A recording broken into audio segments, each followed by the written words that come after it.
Another tough night at the ballpark as Falmouth drops its second game of the summer to Harwich, a 4-1 loss for the Commodores. As we welcome you into another edition of Closing the Door, David Hadar here alongside Matt Levine. Matt, just one run of offense tonight for Falmouth. Didn't have too many hits in the ball game. Just overall, a tough night at the plate for this Falmouth team. Well, they get a decent start from Mitchell Stone, and for the fourth straight time, he doesn't get any run support. One run scored in the third inning. That's it for the Commodores tonight. Braden Taylor delivered in the RBI. They started out the game with a lot of hits, but they stranded them on base.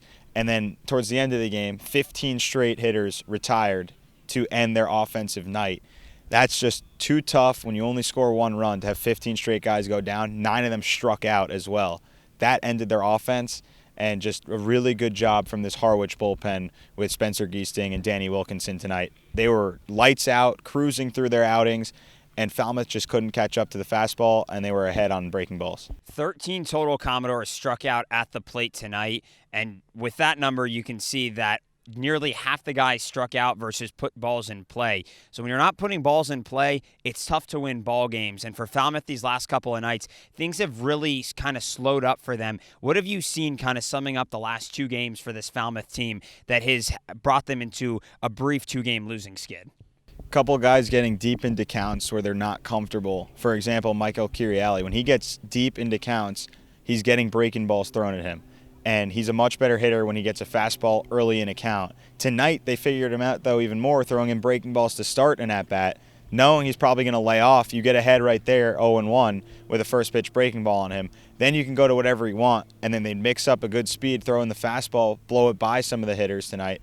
The fastball for all 3 pitchers for Harwich was working really well tonight, just blowing it right past these hitters, and then mixing in that breaking ball, just changing up speeds. It seemed like Falmouth was a little bit slow in reacting to that, but mainly just getting deep into counts where guys are not as comfortable. I think maybe starting to have guys swing at the first pitch or try to hit the fastball early if that's the first strike. You get a lot better results hitting a fastball than you would a breaking ball. There weren't too many bright spots in the lineup tonight, but Luke Boyer is one of them for the Commodores. Had 2 base hits on the night. It was his second multi-hit game of this summer, and one of those hits for him was a single. So what did you see from him both offensively and defensively in tonight's contest? I think defensively he's been just a solid center fielder all season. He reads fly balls well. He got in line with a couple line drives tonight, just not really having to move. He's just in the right spot before the pitch is thrown, anticipating where the ball is going to be hit. And he has a decent arm as well out there. So his defense has been really good. His offense was solid to start the season, up at the leadoff spot.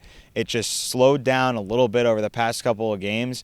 And tonight, a couple hits, his second multi-hit game of the year, and one of the hits he got off a bunt single. I think that's the key. I know a ton of coaches growing up for me would tell me, as someone who wasn't the best hitter, if you're slumping a little bit, lay down a bunt and you can get out of that slump. Mentality right there changes. You get a single off the bunt, and all of a sudden you pass the baton off to guys behind you, Braden Taylor, Jay Sporfin, whoever it is behind you in the lineup. But when you're at the top of the lineup, your mentality has to just be get on base. And tonight it worked out for Boyers, getting that bunt down the third base line and just digging out of the box. And just, again, a lot of speed for him, both defensively and on the base paths. I had the opportunity to catch up with Boyers postgame to talk about his 2-hit performance and just talk about the recent play of the Commodores over these last couple of games. So let's take a look at that here right now. Joined now by Luke Boyers out of TCU. Luke, tonight, your second multi-hit game of the season. What was working for you at the plate? I had a really good at-bat left-handed, fouled some pitches off. I felt comfortable. I had seen all that he really had to throw. So I felt good in the box. And then right-handed, they've been playing in on the grass, and a great way to get started is a bunt, base hit.